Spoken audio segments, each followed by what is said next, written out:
개장전 성공 전략입니다. IBK 투자증권 함정남 차장님과 전략 고민합니다. 어서 오세요, 차장님. 안녕하세요. 차장님, 제가 좋아하는 저의 약간 뭔가 명언 같은 게 네. 결과는 해피엔딩이거든요. 그러니까 뭐 상황이 어떻든 저떻든 간에 결론이 해피엔딩이면 네. 그간의 모든 것은 단순한 에피소드이고 나를 발전시키는 하나의 디딤돌이었다 이렇게 생각하는데 월요일의 급락, 오늘 결과는 해피엔딩으로 그리고 추후에 개인 투자자 포트가 조금 해피엔딩에 가깝게 진행될 수 있을지 네. 한 주 사이에 변화 포인트 잡아주세요. 결과는 해피엔딩 너무나 좋은 말입니다. 그런데 이런 과정을 한두 번 겪고 나면 우리의 마음속에 허무함이 남아요. 그래서 실제로 제 개인적으로는 대응을 잘했다라고 생각했었던 월요일이었지만 화요일날 반등을 보고 그 마음속에서 끌어오르는 그 허무감을 잘 치유하기가 힘들더라고요. 네. 그래서 이 마음을 잘 만져놓고 다독여놔야 다음번 시장을 또 잘 대응할 수 있거든요. 여기서 엇박자 매매를 해버리면 진짜 한국 증시에 대한 경멸감 같은 것이 들면서 이전에 없었던 안 했던 투자 스타일의 매매 스타일로 바뀌시는 과거에는 어땠었냐면 예를 들어서 월요일날 신용 반대매매가 나갔으면 이제는 더 이상 미래는 없다라고 생각을 하고 선물, 옵션 안 해봤었던 레버리지 큰 시장으로 넘어가서 방향성 매매만 하시려고 하는 분들이 있고 네, 그런 것들에 대해선 조심하셔야 된다. 마인드 컨트롤을 잘 잡자. 우리에겐 또 기회가 온다라는 것을 말씀을 드리면서 일단은 어쨌든 이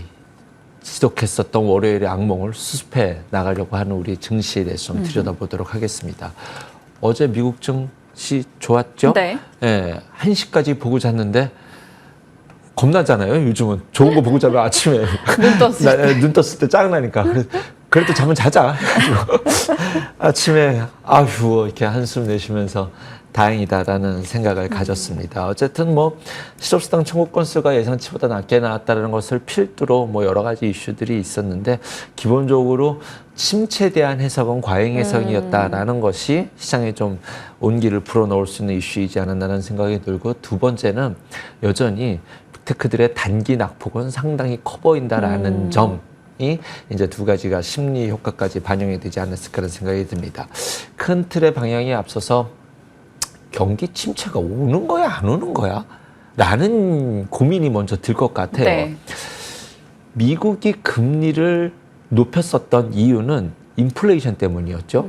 그런데 우리가 작년부터 이 금리 인하 얘기가 나왔었거든요. 그런데 뒤로 밀려졌었던 이유는 미국의 경제 매크로, 경기 매크로가 너무 잘 나오는 거예요. 그래서 경기를 의도적으로 브레이크를 밟는 것이 고금리의 유지입니다. 그렇게 되면 속도가 둔화되거든요. 네. 실업률이 조금씩 늘어나고 있다는 것이 그것에 나올 수 있는 타당한 결과물인데 워낙 좋았던 것에 우리는 뜨거웠었다 보니 이거 침체 오는 거 아니야? 왜 침체라는 단어를 쓰죠? 둔화라는 표현이 있는데 지금 JP모건도 경기 침체 확률을 25, 30% 상향 조정했다. 시장이 자극적인 요인을 좋아하다 보니 침체라기보다는 의도적으로 금리 인하를 만들어야 될 둔화라는 표현이 저는 적절하지 않을까라는 생각이 듭니다. 왜 둔화를 시켜야 되냐면 버블이 터질 땐 정부가 아무것도 할 수 없기 때문이죠. 지금도 금리를 낮추기 위한 명분을 찾을 뿐 정부가 할 수 있는 게 없거든요. 고금리를 유지하는 것 외에는 할 수 있는 것이 없습니다. 네. 그러면 재정으로서 굉장히 버거운 상황이 될 수 있으니 속도를 좀 둔화시켜서 천천히 한 이후에 내년에 금리를 뭐 4회 인하한다, 5회 인하한다 이런 얘기가 있지 않습니까? 네. 내년까지. 그러려면 이런 데이터, 이런 시그널들이 떠야 되는 거예요. 그런 다음에 정부가 정부 사업을 할 수 있는 과정으로 색깔이 변하는 지금까지의 빅테크 세븐, 빅세븐 기업들은 정부 사업이 아니었지 않습니까? 기업들이 잘 활개를 칠 수 있었던 상황 속에서 시장의 색깔이 변화할 수 있다라는 것. 하지만 지금의 시장의 키워드는 이제 수급이 많은 방향성을 좌지우지하고 있을 때 아직까지 우리 증시는 첫 번째는 월요일 갭을 해결해야 돼요. 1차는. 지금은 갭은커녕 월요일 시가도 아직 해결해내지 못했습니다. 갭과 시가는 여러분 다르죠. 갭을 해결하는 것이 더 중요한 이슈인데 아직 시가도 해결하지 못했는데 오늘 좀 기대가 됩니다. 오늘 좀 뭐 도전이라도 시도라도 해볼 수 있을 테니까 말이죠. 그러면 결론적으로 오늘의 시장의 색깔을 먼저 말씀드리면 이 갭 트라이를 먼저 하고 시가를 가장 먼저 극복해낸 섹터가 조선, 바이오, 금융이에요. 이 섹터는 금리 인하에 대한 기대감 네. 그리고 어저께는 건설까지 좋았으니까 그런 섹터들이 지금 주도주라고 말하기는 어려워요. 주도주라는 건 언제 얘기를 하냐면 시장을 끌고 올라갈 때 얘네들이 치고 올라가서 시장이 다 올라가는 것을 주도주라고 하는데 지금 가장 강력한 섹터다라고 보시면 될 것 같고요. 어제는 그러니까 오늘 새벽은 빅테크들이 가장 좋았지 않았습니까? 아직 시가도 월요일에 시가도 극복하지 못했던 반도체, 자동차 그 외 시총상위 종목들이 오늘은 트라이를 할 수 있는 날이라고 생각이 듭니다. 그렇다라고 한다면 앞서 강했었던 종목들은 오늘 조금 조심하셔야 된다. 뭐 오늘 추격 매수하는 것은 억지스럽다라는 정도로 오늘 하루의 시장 뷰를 일단은 전제로 대화를 시작해 보도록 하겠습니다.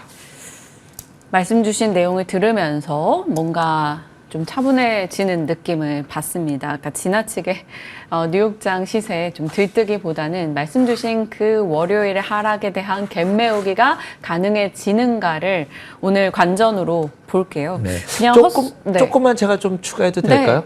함추장 말대로 미국 경기가 둔화가 된다라고 한다면 우리도 안 좋은 거 아니야? 이렇게 해석하실 수도 있잖아요.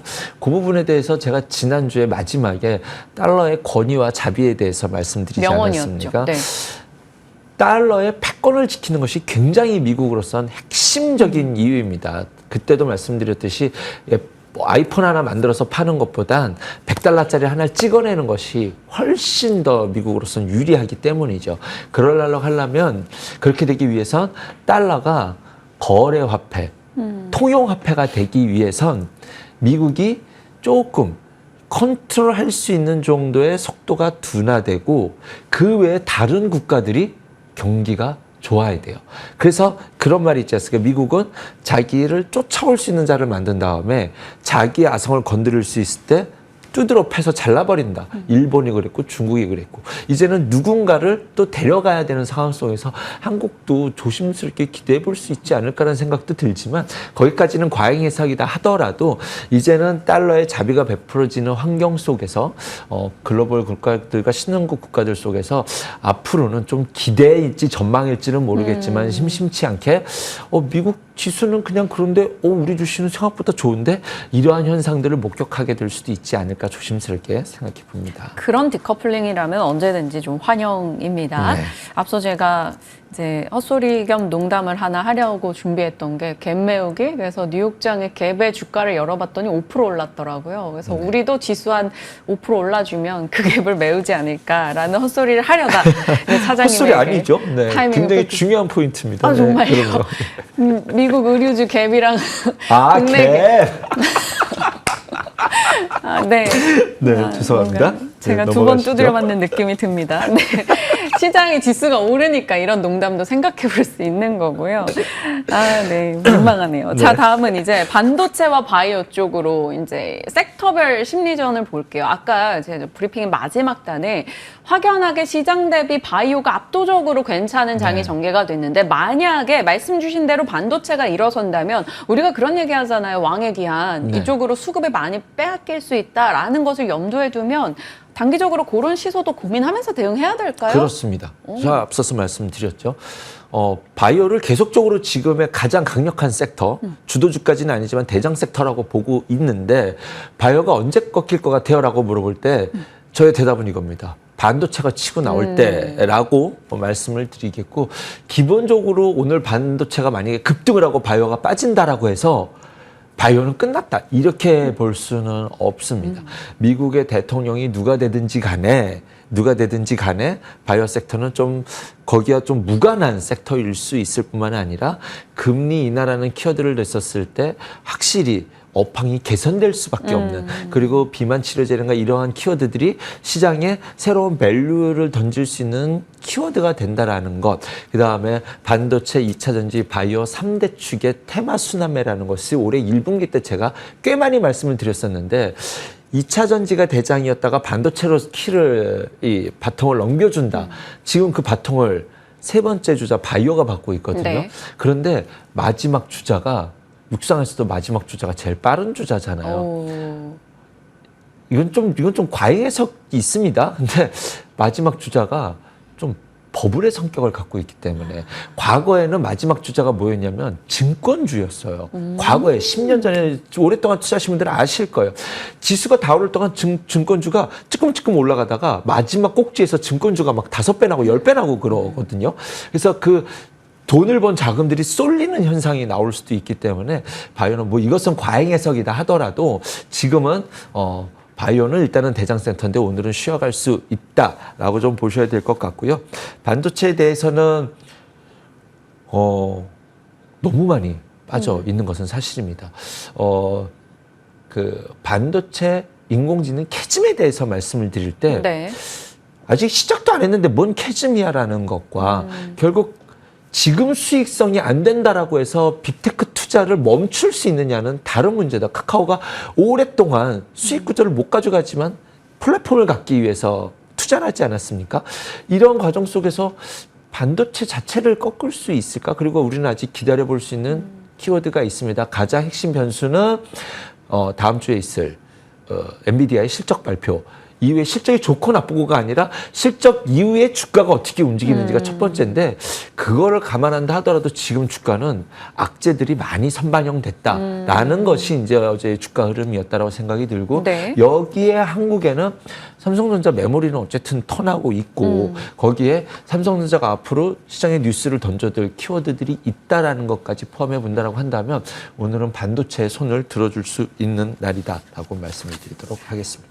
설사 반도체 쪽이 회복을 하면서 강한 수급을 끌어당겨서 한동안 올랐던 바이오의 수급을 가져온다 하더라도 바이오가 끝이 아니다라는 네. 점을 기억하면서 이 대형 섹터 간의 수급 이동을 좀 염두에 두시는 이제 고민과 전략을 같이 감안해 보자라고 얘기해 주신 겁니다. 체크해 보도록 할게요. 자, 건설 가겠습니다. 조심스럽게 이 자리에서 건설 섹터에 대해 보자고 말씀을 드립니다라고 얘기하신 지가 한 달치 안 한 됐죠. 달쯤 된 거예요. 네, 그쯤 된 그 것 정도인 것 같습니다. 같아요. 그리고 네. 분위기가 많이 좋아지고 있는 건설입니다. 어제도 또 이제 부동산 대책 이슈와 같이 맞물리면서 분위기를 조금 더 탔는데 어떻게 보시는지 추가 첨언해 주세요. 대책이 지금까지 없었죠. 대책이란 말이 이상하죠. 정부 SOC 사업을 입도 뻥끗 못하는 세상이었습니다. 우리나라만 그런가요? 전 세계가 마찬가지. 아니 5.5% 금리에서 뭘 어떻게 해요? 채권 발행하면 금리를 얼마를 줘야 되는 거고, 그 수익성이 나을 수 있느냐 없느냐. 우리는 이미 고성장에 이제 네. 고성장이 끝나서 이제 저성장 구간에 들어가 있는데, 이 금리를 감당해낼 수 없는데 정부가 이 말을 던진다라는 것은 금리가 인하되는 것에 대한 경제를 살리기 위한 액션들이 나오기 시작했다라고 보시면 될 것 같습니다. 그래서 지금 당장 댐 짓는데 그린벨트 해제한대, 거기다 아파트 짓는데, 이런 단편적인 이슈가 아니라 이 시장의 방향을 봐야 된다라고 말씀을 드려야 될 것 같고, 기본적으로 건설주에 대해서 아직도 불편해하시는 분들의 기본적인 것은 PF인데, PF가 여기서 터질 확률은 매우 낮다라고 여전히 생각이 듭니다. 그런 관점 속에서 시장의 방향이 이쪽으로 이제는 너까지도 바라볼 수 있는 상황이어야 되는 핵심 키워드는 결국 금리 인하의 키워드에서 이 하나로서만 좀 집중을 해도 충분히 가능성이 있다라고 생각이 듭니다. 11월 미국 대선에서 최대 수혜 섹터가 될 수도 있다. 저는 절대 공감합니다. 원래 건설이 엄청 좋을 뻔했어요. 미국에서 돈을 코로나 때 어마어마한 돈을 찍고 BW 뭐 이름이 제가 정확하게 기억이 안 나는데 BCB였나요? 엄청난 중국의 1대1로에 못지않는 4경에 달하는 엄청난 자산의 인프라 투자를 하려고 했었는데 조맨친 의원이 반대해서 그 자금이 그대로 다시 금융기관으로 회수해버리는 일이 발생하는데, 트럼프의 과거에 대선의 1번 공약도 인프라 투자였고 현재 행정부도 이것을 원하고 있지만 현재 바이든 행정부도 이걸 원하고 있지만 고금리 때문에 모든 것이 묶여 있었거든요. 누가 대통령이 되든 건설이라고 말하기는 어렵겠지만 인프라는 결국 건설이지 않습니까? 이쪽에 대한 어떤 경제 방향성의 1번이 될 수 있다는 것은 뭐 우리가 대단한 그들의 이야기를 듣지 않고서라도 충분히 공감할 수 있으리라고 생각이 듭니다. 그런 관점에서 봤었을 때 바이오 플러스 건설, 이제는 건설도 좀 능력을 충분히 관심을 갖고 볼 수 있을 때 어저께 움직이기 시작했죠. HDC 현대산업개발, GS건설이 가장 아픈 손가락 이었는데 그래서 밸류, PBR 기준으로 봤었을 때 건설주 중에 탑픽이지 않나라는 생각이 듭니다. 여전히 뭐 지금 비싸네 싸네 이거 되네 안 되네 이런 관점으로 따질 자리는 아니다라는 생각이 들어서 이 두 종목이 현재 탑픽이고 무거운 종목이 현대건설이 좀 무겁고 네. 개인적으로 글로벌 투자와 다양한 뭐 이러한 것들을 손을 봤었을 때 현대 삼성 엔지니어링도 지금 관심을 갖고 볼 수 있을 것이다. 그럼 이것을 본다면 건설 기계업종도 같이 봐야 되는데 네. 건설 기계업종 중소형 건설주들은 테마색으로서 자기의 테마 자리에 한 자리씩 꽤 차고 있어요. 다 같은 건설 기계인데 한 놈은 재건, 한쪽은 댐, 뭐 한쪽은 뭐 이렇게 해가지고 난 이게 움직여야 갈 거야 라는 테마색에 지쳐서 조금 단순한 건설 기계라기보다 이제 이런 테마색을 쫓아간다라고 한다면 조금 분산 투자를 해두셔야 될 것이고 네. 그냥 건설 기계 보려고 했을 때는 밥캣, HD 현대 건설 기계, 현대 인프라코어인데 밥캣은 지금 조금 애매한 부분이 있어서 이 두 종목으로 대응하는 것이 좀 쉽지 않을까라는 생각도 듭니다. 밥캣도 매력이 없지는 않습니다. 네. 좋습니다. 건설 쪽에 대해 누구보다 먼저 말씀을 주셨었고 계속해서 들여다볼 아이디어를 제공을 해주고 계십니다. 오늘의 관심주는 사실 5월 17일에도 말씀 주셨던 CS 윈드입니다. 어제 의미가 있었다라고 판단을 하신 거군요. 네. 5월에도 말씀드렸던 이유는 똑같습니다. 작년에 금리 인하 얘기 처음 나왔을 때 가장 빠르게 가장 세게 움직였던 섹터가 CS 윈드인데 이게 이제 트럼프 리스크 때문에 이쪽은 아직은 손대기 어려울 것이다라는 이야기가 분분해서 수요일 날 지점에서 직원분들과 한참 난상 토론을 하고 금요일 날은 확정적으로 무조건 내가 이거를 이야기를 하겠다 했는데 네. 어제 너무 세게 올라가고 저도 좀 당황을 했었습니다. 이제부터는 좀 관심을 갖자 얘기했는데 뭐 다 올라가서 이제는 뭐 말할 힘이 좀 떨어지기는 하는데 조정시 매수해 보실 만합니다라는 뷰의 의도가 무엇이냐면 미국에서 태양광 갈 때 우리 태양광 못 갔습니다. 신재생들 쭉 올라갈 때 글로벌 신재생은 못 갔어요. 미국만 좋았어요. 자국 경기 좋고 달러 찍어내가지고 채권 발행해가지고 자기네들은 막 좋았는데 고금리의 최악의 피해국인 유럽과 한국 이런 나라들은 아무것도 못했거든요. 그랬을 때 지금 CSN들은 꾸준히 실적이 괜찮았었는데 주가가 못 갔다라는 것은 AMPC 때문에 실적이 숫자는 괜찮은데 그거 안 믿겠다라는 거예요. 그거 너 그냥 거저받은 돈 때문에 니네 주가 실적 좋은 건 안 믿을 거야. 진짜로 네 체력이 좋아져? 라는 것에 봤었을 때 블라트 인수한 것이 독이 되느냐 약이 되느냐라는 것이 굉장히 중요한 변수였고 네. 그것을 해석하기 위해선 유럽에서 인프라 투자, 폭력 투자가 있을 수 있느냐. 이것을 지금까지 못했던 것은 한 가지입니다. 금리 때문이죠. 금리 때문에.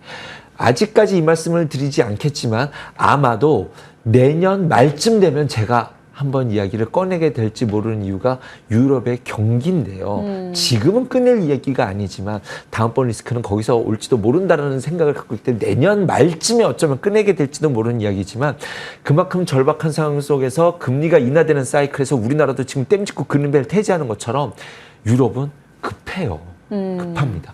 유럽이 이쪽에 대한 인프라 투자가 시작되고 풍력이 시작될 때 수혜를 볼 수 있는 최선호주가 CS 윈드와 베어링이라 생각이 들고요. 지금 실적 봐도 지금 탑라인도 계속적으로 좋아지고 있고 가장 뇌관이 될 수 있었던 블라트도 뭐 지금 일시적으로 좋았다라고 하지만 뭐 그것에 주가가 이렇게 반응한다면 우리의 방향은 유럽에 대한 기대감이 서서히 반영될 수 있다는 것. 어제는 급격한 선회의에서 발작과 같은 상승이 나왔습니다.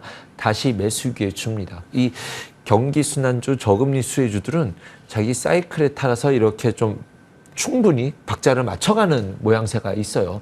여기서 더 올라간다면은 오히려 단기 시전을 해야겠지만 그것이 아니라고 한다면 조정 시 매수 관점으로 지금은 좀 대응의 관점을 가져가 볼 수 있는 섹터가 풍력이지 않을까. 아우, 풍력은 손도 안 될 거야 라고 하시는 분들이라고 한다면 지금 조금 이렇게 리포트들과 기사를 한번 찾아볼 수 있는 그런 시그널이 어제 등장하지 않았나 생각해 봅니다. CS 윈드 다시 한번 짚어주셨네요. 조정 시 매수 관점 충분히 바라볼 수 있는 자리이다라는 점. 그리고 내년 이 자리에서 어떤 얘기를 해주시겠다라는 코멘트에서 내년까지 저희와 무조건 함께 하시는 건 일단은 보장이 됐다라는 점에서 마음이 또 놓이기도 합니다. IBK 투자증권 함정남 차장님과 한 주 마무리 전략 챙겨봤습니다. 고맙습니다. 감사합니다.